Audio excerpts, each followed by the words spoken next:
Giant Economy.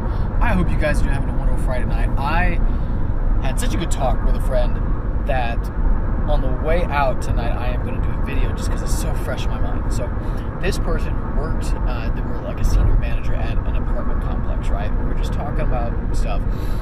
And she started to tell me the things that she had been seeing, right? So number one, in the last 6 months or so, the number of delinquencies of evictions she's had to file has gone way up, like noticeably up. Secondly, she said that the amount of break-ins that she's had has gone up noticeably. The amount of squatters, so in other words, they would have a make-ready room. So your tenant left, and now you've got to make it ready, make it look beautiful, slap some new paint on, clean it like the carpet really well, stuff like that, just to make sure that the new tenant comes into a nice, cozy place, right?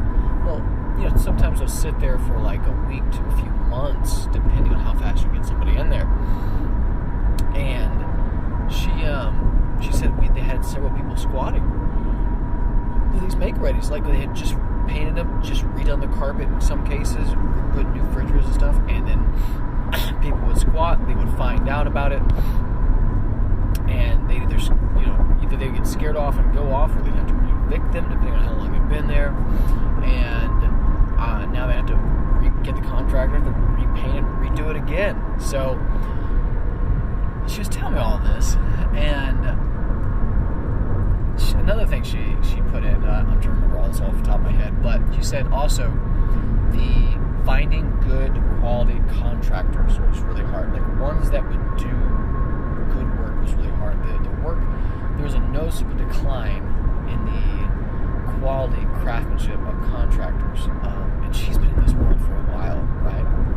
Now, I will say this: if you're in multifamily, probably the first question you're going to ask is, hey, what kind of apartment complex do you has, right? A, B, or C. If that's typically, if you're new, that could be a apartment world. A is like the best one, the really nice, like Taj Mahal of it all.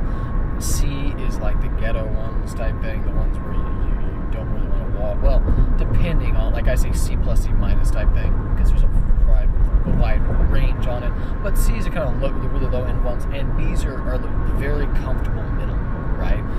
I actually lived in a B apartment complex for about a year and a half during COVID. Long story about that, and it was a really good apartment complex, and I wasn't paying something astronomical, so it was just a good place type thing. So those are the typical ones. She is managing over a C apartment complex right now, so there is that. And if you're in the apartment world, in the multifamily world, you're like, oh, that happens all the time, and that's true. That happens everywhere. C's are more likely to have them, but the difference is this: one, there is a noticeable uptick, right? Like we always have it, but it's not always this much. Like the volume has gone up. Number two is they have sister properties that are A class, or owned by the same owner, the same group of owners that are A class properties. And I mean, this is in Houston, Texas, which has got like 20 or 30 stories to it. It's a really nice property. They've noticed the same things over there.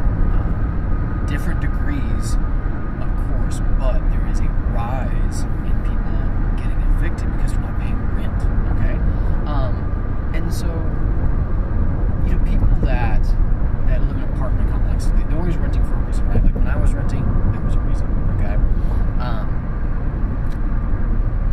But this is the I tell you this because this is not the lower side, but people typically that are renting are not there, and they're not in a house because either they can't afford it, location or something like that, but a lot of times they just can't qualify for a house, or they're not in the time to buy a house, right? Apartments are where it starts. And I tell you this is because I'm sitting around a bunch of investors and they're like, oh, multifamily is the way. Multifamily is the silver bullet to all my financial problems. Just get into multifamily, James.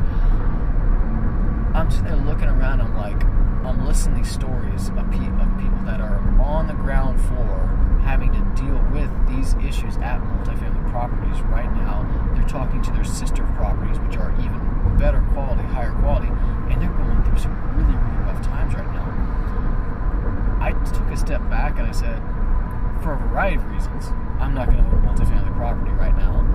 If I had one, I'd probably sell it off.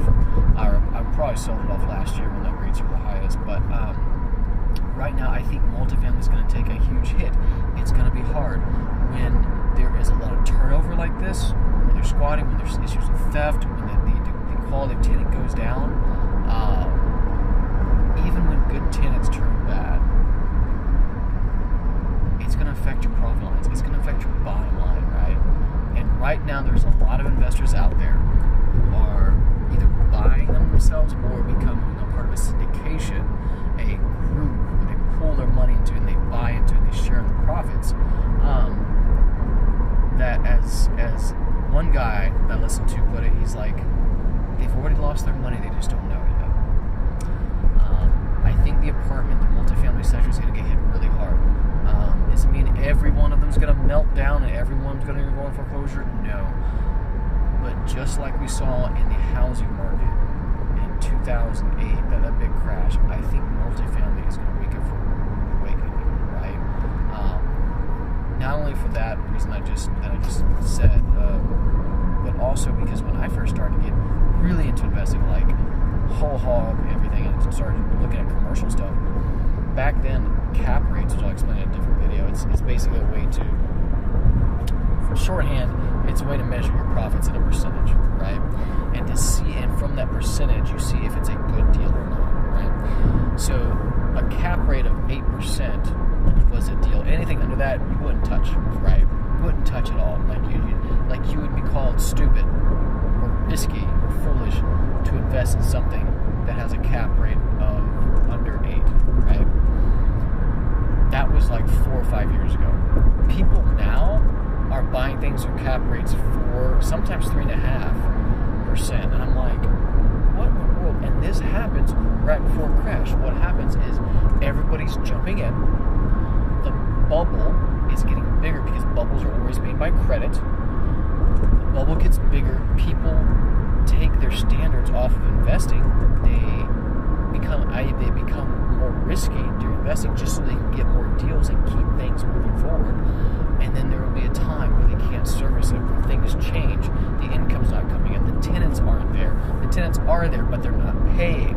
Your expenses go up because that apartment has had 3 squatters in it, and you had to evict them and do it every time, and it's vacant. You've got to pay now contractors to get in, and that contractor did a bad job, so you have to pay another one to get in. I mean, these things really add up. Like there is a side to real estate that all the glamorous commercials and YouTube ads and people that are like, hey, it's your financial freedom, you know.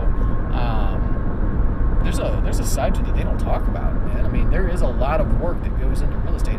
Is it profitable? Oh yeah. It helped me make my first. It was a large part of my first million. But my point is this: it's not a silver bullet, and I think multifamily is on the edge, and the cracks are showing, but it's on the edge of falling off a cliff, and there's going to be some people that take some hits. I'm saying this because I don't want you to be one. I plan on buying multifamily when it's down and it's really hurting. If this is something that you are interested in, contact me. We'll talk.